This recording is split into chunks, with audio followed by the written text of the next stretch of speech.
Oi, pessoal, sejam muito bem-vindos a mais um episódio do Café com Labs. Eu sou o Fernando, um desafio super gostoso estar aqui conversando com vocês sobre o que a gente produz aqui no Labs, as evidências que a gente traz e passar um pouquinho aqui para vocês do nosso trabalho. Enfim, está sendo um desafio muito legal aqui para mim e para todos nós nessa temporada. Hoje, a gente trouxe aqui uma das nossas pesquisadoras, a Júlia, né? Muito obrigado por ter vindo. Ela vai falar um pouquinho para a gente do desafio primordial, que é como conectar diferentes áreas do governo em prol, né, de uma missão, em prol de uma política pública, né? A palavrinha-chave aqui é intersetorialidade.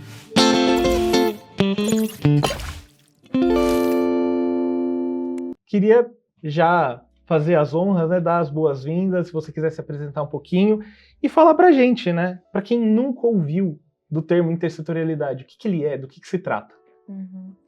Oi, gente, é um prazer estar aqui com vocês também. Eu sou a Júlia, eu sou psicóloga de formação, eu faço parte aqui do LEPS, no Núcleo de Desenvolvimento Integral, coordenando a parte de implementações. E sempre quando a gente vai falar de intersetorialidade, já começa esse enrosco com a própria palavra, né? E acho que é muito importante a gente conceituar que a intersetorialidade, ela é, né, esse esforço, essa articulação entre os setores que têm interface com o mesmo objeto. Então, esse objeto pode ser um grupo de pessoas, uma pessoa só, uma criança, um estudante, uma meta, um indicador. Então, são pessoas que vão unir esforços, né, para trabalhar em prol desse grupo, desse objetivo. E aí, quando a gente fala em intersetorialidade, né, no nosso contexto, dentro né, do setor educacional, a intersetorialidade, ela é uma estratégia muito importante para promover e potencializar o desenvolvimento das crianças, dos estudantes no geral, né? Principalmente quando a gente pensa nesses grupos que estão em maior situação de vulnerabilidade. Quer dizer, não é uma tarefa fácil, né? Imagino que a gente articular com uma parte do governo já é super complicado, agora imagina várias, imagina por todo mundo para trabalhar junto, né, de diferentes áreas, diferentes expertises. Queria ouvir um pouquinho de você, assim, hoje, com o teu trabalho, que você vem estudando, o que são as principais dificuldades quando a gente fala de intersetorialidade, principalmente, onde que estão as dificuldades da implementação da intersetorialidade?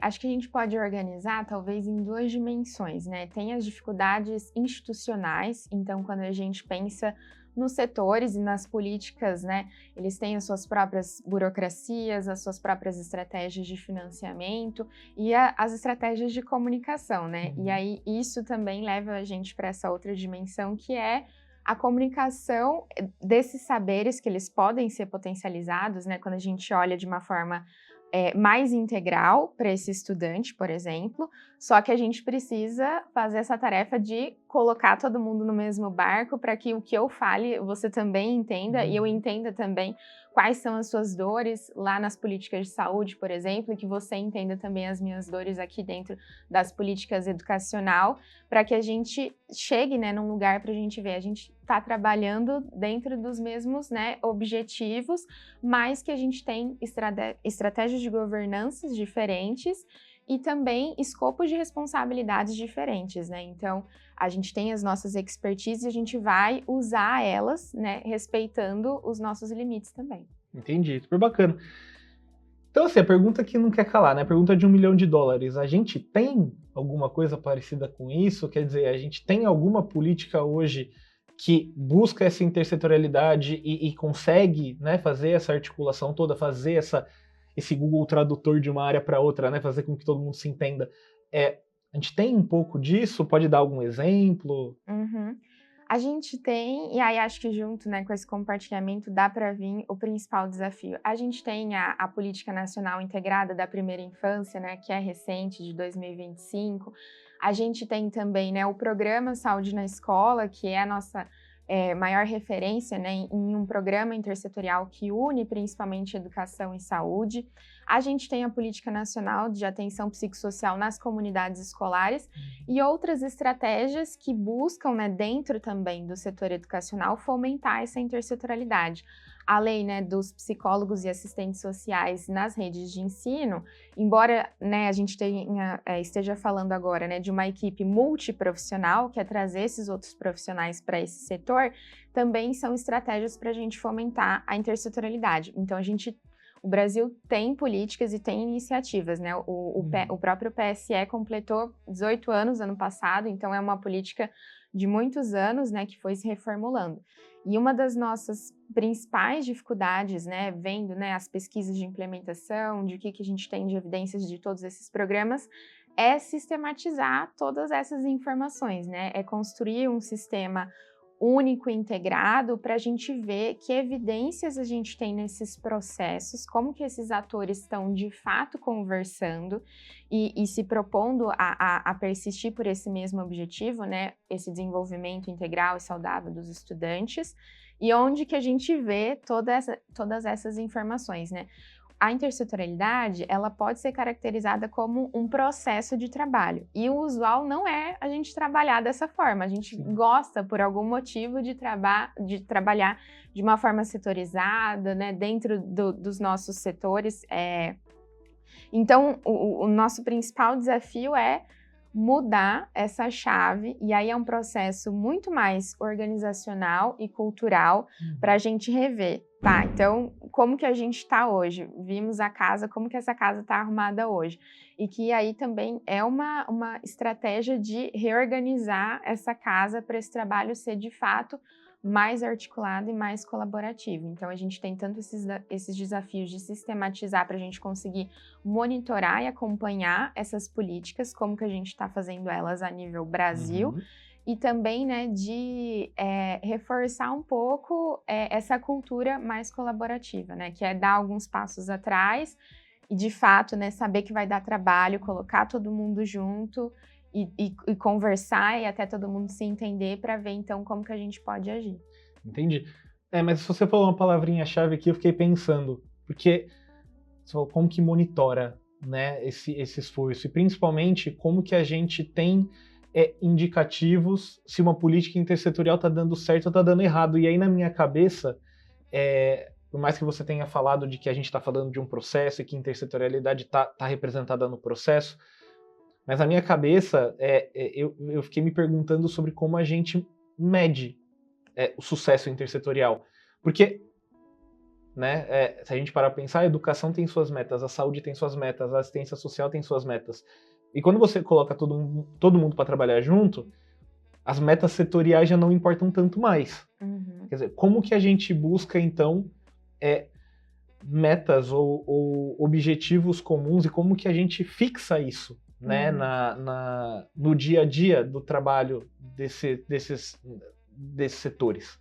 Queria ouvir um pouquinho de você sobre isso, assim, o que são metas intersetoriais? Como que a gente muda a nossa percepção do que é uma meta setorial, né, para uma meta mais ampla, uma meta que abarque um pouquinho da responsabilidade de todo mundo que está envolvido no processo? Eu acho que é muito complexo tudo isso, assim, a resposta para sua pergunta pode ir para muitos lugares, mas quando a gente pensa em intersetorialidade como uma forma de trabalhar, um processo de se organizar, por exemplo, se a gente pensa lá no programa Saúde na Escola ou na Política Nacional de Atenção Psicossocial nas comunidades escolares, que tem essa perspectiva de reunir esses setores. Será que um bom indicador seria só a quantidade de reuniões conjuntas que esses grupos fizeram? Então, o que foi discutido nessas reuniões? Eles montaram um plano de trabalho? Existe um modelo de plano de trabalho? Como que essas pessoas estão se conversando de fato, né? Então, acho que esse primeiro passo, né, para a gente chegar para a gente conseguir fazer essa visualização, né, se está funcionando ou não, é constituir grupos de trabalho com representantes desses setores, e aí esse grupo de trabalho vai inicialmente arrumar a casa. Então, ver como que a situação está hoje, ver o que a gente chama de arranjos intersetoriais. E eu acho que isso é muito importante hoje, né? O Brasil, ele tem uma expansão geográfica muito diversa. Então, por exemplo, quando a gente fala nos aparelhos de cuidado em saúde mental, não são todos os municípios, não são todas as cidades, por exemplo, que contam com os centros de atenção psicossocial infanto-juvenil. Tem um critério para que os municípios, né, com um mínimo de habitantes para existir esses serviços, Então, vamos supor que as escolas, né, consigam conversar, mas não tem, já esbarra, por exemplo, nesse fluxo de encaminhamento, porque não existe esse serviço. Então, a gente tem esse grupo de trabalho que ele vai, primeiro, né, tem que pensar o que eu tenho aqui no meu território. Então, se eu não tenho esse serviço especializado, onde é que eu vou fortalecer esse cuidado? Então, é constituir esse grupo de trabalho que vai pensar também, né? Essas políticas, elas podem fornecer matrizes de responsabilidades.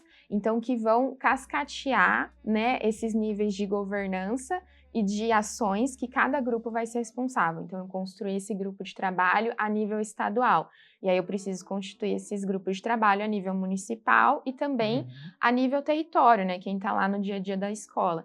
Então, eu vou pensar quais são as demandas macro, né, a nível de estado, e aí cada grupo de trabalho a nível municipal pensando as suas próprias demandas também, e aí conversar com quem está lá na ponta de fato. Esse gestor, por exemplo, ele conhece, né, quem que é o representante, o gestor da unidade de saúde de referência do território dele, ele tem esses contatos, quais são os aparelhos do território dele? Então, acho que primeiro, né, para a gente conseguir chegar em possíveis indicadores, ver se esse trabalho está funcionando, é construir um grupo que vai pensar minuciosamente a operacionalização dessa articulação. E eu acho que quando a gente fala, né, em personalizar os programas e as políticas para o território, é fazer esse processo de arranjo intersetorial mesmo, né? O que eu tenho aqui, quais são as minhas demandas e o que eu preciso fortalecer. E aí, são também, né, apostar em ferramentas simples de processo, né? Então, às vezes, né, para eu ter essa sistematização, o que eu tenho que esses professores, né, que essas pessoas conhecem? Às vezes é um Google Drive que a gente vai fazer atas de reuniões para a gente lembrar disso, né, para a gente chegar e discutir coletivamente, né? É um ponto de encontro, né, dentro do próprio território, um lugar que todo mundo consegue ir, é bater agendas. E aí acho que a gente também tem que pensar, né, qual que é a disponibilidade dessas pessoas. Porque é isso, né? Pensar intersetorialmente, pensar colaborativamente é também ver. A gente tem tempo para esses profissionais se dedicarem, então acho que é pensar minuciosamente nos processos e ir fazendo, né, esse banco de boas práticas para a gente perceber, né? Ó, tivemos poucas reuniões conjuntas e a gente precisa ter mais, a gente precisa construir planos mais colaborativos, né? A gente precisa mapear melhor os aparelhos que a gente tem e as próprias lacunas para a gente conseguir também cobrar, né, esses outros serviços se são demandas dos territórios. Entendi. E aí a pergunta que ficou agora na minha cabeça, né? Quem que são esses atores? Porque você comentou, né, que a gente precisa mapear, precisa juntar esse pessoal para conversar, para arrumar a casa, né? Mas a nível de território, que eu acho que aqui é onde a gente está mais inserido, e principalmente nas políticas educacionais, né? Hoje, na tua visão, quem que são esses atores? Quem tem que se juntar para conversar? Quando a gente fala, né, na intersetorialidade como estratégia de promoção do desenvolvimento, né, e da garantia de direitos dos estudantes, crianças, adolescentes e jovens, a gente tem a tríade educação, saúde e assistência social e, lógico, somada, né, com os serviços de proteção dos direitos. E a gente tem também que trazer outros setores para perto, né, cultura, esporte, porque eles estão, né, ali. E aí, quando você me perguntou a nível de território, esses atores, eles são as pessoas que estão implicadas nas instituições escolares, e aí a figura da gestão escolar é muito importante para fazer essa articulação com os outros gestores desses serviços, então, com o gestor da unidade básica de saúde de referência do território, com também a pessoa responsável, né, pelo serviço de referência de assistência social, que às vezes é um serviço que é compartilhado com mais, né, de um território, dependendo do tamanho do município, e aí buscar essas estratégias, né? Eu conheço, essa pessoa pode ser o meu ponto de contato, ou não, talvez essa pessoa não vai ser meu ponto de contato, mas é um enfermeiro que fica na unidade básica de saúde, que mora, né, nesse bairro há muito tempo, que conhece as escolas que tem aqui, que conhece as demandas do bairro, é fortalecer esses pontos de contato, né, principalmente a nível de gestão. E aí, quando a gente fortalece isso, né, na figura desse gestor que vai atuar, né, fazendo essas pontes, cada pessoa, né, também consegue levar isso para as pessoas que estão em contato mais frequente com as crianças. Então, um gestor que é preocupado com isso, que busca fazer essas amarrações, ele também vai incentivar com que esses professores, né, com que os outros atores ali também se sintam na liberdade de trazer essas demandas. Então a gente tem parcerias com a Unidade Básica de Saúde, identifiquei que está rolando isso aqui na minha sala de aula, identifiquei que, por exemplo, saúde sexual está sendo um tema aqui, né, com os meus estudantes dos anos finais. Talvez eu não tenha todo esse repertório agora. Será que essa enfermeira que a gente tem contato, a gente pode organizar isso? A gente pode trazer ela aqui? Ou aproveitar das estratégias que a gente já tem bem firmadas, né? Então, por exemplo, na questão da saúde, a educação permanente em saúde, e quando a gente fala a nível de programa saúde na escola, isso é, né, uma das questões que pode ser fortalecida, que deve ser fortalecida. Então, como que a gente usa essa estratégia que já existe para também ampliar o conhecimento desses outros profissionais, e a gente não quer, né, de forma alguma, que os professores substituam esses profissionais, que a gente, inclusive, gere mais sobrecarga de função nos professores, mas então, quando eu tenho contato com esses temas, contatos com temas em saúde mental das adolescências, em saúde sexual, e que vão aparecer, cultura digital, isso tudo vai aparecer. O que eu posso fazer de imediato, o que eu posso fazer a médio prazo, o que eu posso fazer, como trazer esse tema de uma forma mais institucional, mais cultural, é fortalecendo as alianças com esses profissionais, sejam eles me repassando esse conhecimento, sejam eles vindo fazer ações frequentes, pontuais, né? E isso é uma questão também, identificar como essas ações podem ser trabalhadas no contexto das escolas, se elas vão ser cotidianas, se elas vão ser bimestrais, se a gente consegue fazer um modelo de oficina, e aí é entender realmente, né, quais são as demandas, inclusive, de cada instituição. Deixa eu te perguntar, então, agora entrando um pouquinho do que a gente faz aqui, né, aqui no LEPS e tudo mais. A gente tem alguma iniciativa desse tipo que busca essa intersetorialidade? A gente está fomentando isso de alguma forma? Queria que você aproveitasse também esse momento para falar um pouquinho do que você vem fazendo aqui no grupo, em termos dos estudos, das pesquisas que você vem liderando. Então, esse espaço é mais para falar um pouquinho do que a gente vem fazendo nesse aspecto. Aqui no LEPS a gente tem, principalmente, né, acho que o Eu Posso Te Ouvir, que tem essa base intersetorial, com o objetivo de ser um programa que promove saúde mental e prevenção de violências nas escolas, que é dedicado especialmente para os anos finais, e é um programa que está sendo implementado há bastante tempo, né? Então, que tem essa premissa da reunião desses setores, e aí também, né, a gente conseguiu ir constituindo esses grupos de trabalho que eu comentei com você, então, a nível do núcleo intersetorial, que são os representantes das secretarias que vão fazer parte e pensar a nível mais macro, né, no território, nas escolas que são atendidas, e as equipes intersetoriais, que aí é a nível micro, né, então são as pessoas que estão ali no dia a dia, que trabalham nas unidades básicas de saúde do bairro, enfim, os gestores, os professores, enfermeiros, quem, enfim, quer e consegue constituir essas equipes. E a gente também tem, né, das experiências que também conversam com as políticas. No ano de 2024, a gente fez, né, esse apoio à rede de São Luís, né, do Maranhão, para fortalecer a expansão das escolas de tempo integral. E no programa de escola de tempo integral, a gente tem um eixo dedicado à intersetorialidade, que é o eixo Entrelaçar, e a gente usou bastante dele para tentar fortalecer essa iniciativa, né? Então, a gente sugeriu também, nessa oportunidade que a gente teve, da intersetorialidade, ela ser, né, esse processo de trabalho, mas também de ter a gente esbarra sempre nesse desafio das agendas, né? Então, a gente viu essa possibilidade, por exemplo, de trazer um componente curricular que pode pertencer à base diversificada, que é uma forma de trabalhar a educação nessa perspectiva integral, trazendo os temas contemporâneos transversais, trazendo projetos integradores, enfim.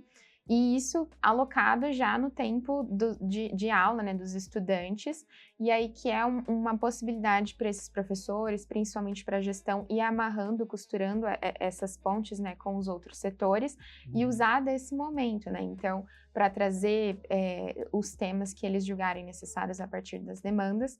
E hoje também a gente está com a parceria com a COGEB no MEC, né, para fortalecer o programa Saúde na Escola, né, principalmente na perspectiva educacional, então, das potencialidades e das limitações.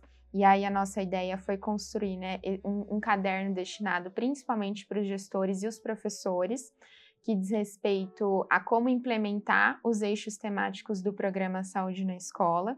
E aí, então, né, a nível de gestor, como que eu posso fomentar a ideia desses temas contemporâneos transversais e como que eu incentivo que a minha escola trabalhe isso, né?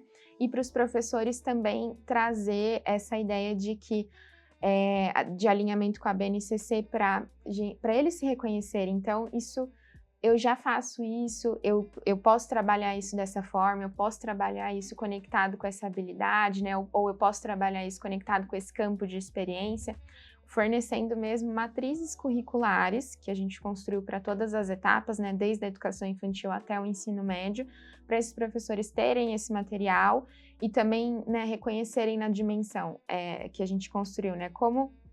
Quais são os profissionais da saúde que eu posso contar? Então tá. Então, se no meu arranjo intersetorial permitir ter um contato mais frequente com esses profissionais, eu posso trazer esses profissionais para trabalhar dessa forma, eu posso promover esse tipo de articulação com a comunidade escolar, que é uma das propostas, né, do programa Saúde na Escola, ter essa conversa, esse trabalho com a própria comunidade escolar. Então, a nível de LEPS, é assim que a gente está hoje. Legal. E aí eu vou te fazer a pergunta, então, você comentou dos gestores e dos professores, que a gente já vem trabalhando, né, para fomentar o ideal de trabalhar intersetorialmente para esse tipo de ator. Queria que você deixasse uma mensagem para os gestores, assim,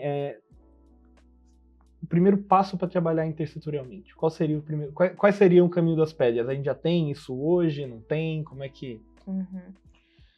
Acho que a gente se sensibiliza bastante também com a figura desses adultos, desses profissionais que estão nas escolas, por todos os compartilhamentos da sobrecarga, né?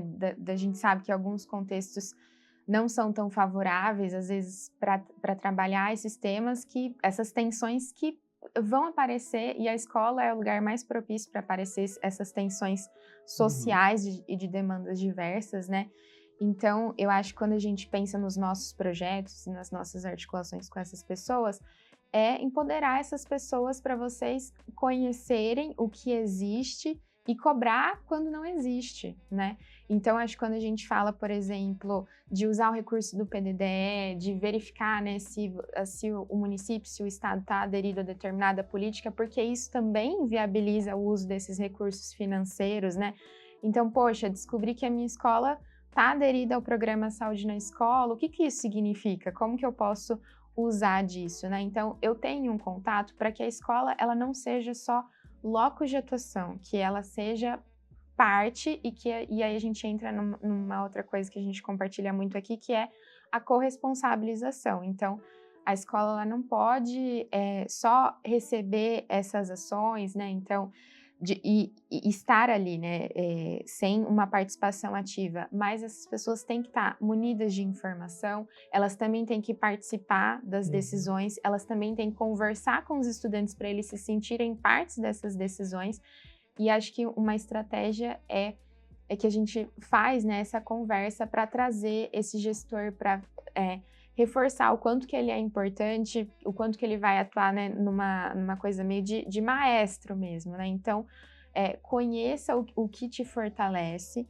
e sinalize também, cobre também, né, quando você verificar que talvez certas coisas não estejam sendo cumpridas, assim, né? Porque a gente tem sempre essa lacuna, né, essa dificuldade, principalmente em relação aos recursos financeiros. Então, como que a gente vai mapeando estratégias para fortalecer e também de recursos humanos, então como que eu conto com esses profissionais, que tipo de ação eu posso esperar desses outros profissionais? Entendi. Então eu vou pegar esse gancho, porque não tem como a gente falar de qualquer coisa que aconteça dentro da escola, e aí seja só com educação, mas ou seja de forma intersetorial. Quer dizer, não tem como a gente não falar do papel do professor né, nessa atuação, porque eles são majoritariamente quem mais passa um tempo com aqueles jovens, quem entende mais do que aqueles jovens precisam, ou exatamente aquilo que os fortalece. Quer dizer, como preparar o professor para isso? Você comentou um pouco lá atrás sobre sobrecarga, sobre como isso pode gerar, né, sobrecarga de trabalho nas pessoas, que querendo ou não, se isso não for muito bem amarrado, pode acabar aparecendo como mais uma coisa para fazer. A intersetorialidade é mais uma coisa que eu tenho que fazer, além de todas as outras que eu já tinha. Quer dizer, como preparar para que, primeiro, isso não aconteça, né? Que a intersetorialidade seja feita como seja vista como uma forma de trabalhar e não como mais uma coisa para fazer. E como preparar essas pessoas para trabalhar dessa forma e que potencialize ainda mais, né, o desenvolvimento dos nossos estudantes. Acho que você entra em um tema sensível, né, que é o território reconhecer também as condições de trabalho que estão sendo postas ali, né, para esse grupo que está em contato com esses estudantes, e às vezes muitos estudantes, escolas muito grandes, né, e diversos desafios que foram se atualizando ao longo do tempo, né, então esses professores estão recebendo novas demandas, novos assuntos que eles podem estar se deparando agora, né? Também depois, né, da pandemia, acho que receber esses estudantes de volta, né, já trouxe, nossa, agora parece que está acontecendo uma coisa nova aqui, né? E aí, como eu coloquei, a escola, ela acaba sendo esse encontro dessas tensões e de toda essa bagagem integral que cada um leva ali, né? Então, não é porque o estudante está entrando na escola que ele deixa de ser filho de alguém, que ele deixa de morar no bairro que tem possibilidades e limitações, enfim. Ele vai levar tudo isso para a escola e o professor, por ser a figura que tem mais contato com ele, né, vai também ter que ter essas estratégias para fazer esse manejo. E aí acho que tem essa dimensão que é a escola entender quais são as condições postas ali, quais são as demandas principais, as demandas prioritárias, e aí fortalecer a rede de apoio desses adultos que estão em contato frequente com esses estudantes. Então, quais são as oportunidades de escuta que a gente tem com esses profissionais, quais são as oportunidades de aumentar o repertório sobre determinado tema desses profissionais, como a gente está usando as estratégias da formação continuada, o que a gente está levando, né, de temas para que eles se instrumentalizem, né, com essas informações, como a gente está usando os horários de HTPC, por exemplo, o que eles estão relatando que eles precisam. Então, fazer uma escuta genuína, sincera desse grupo para a gente organizar também, né?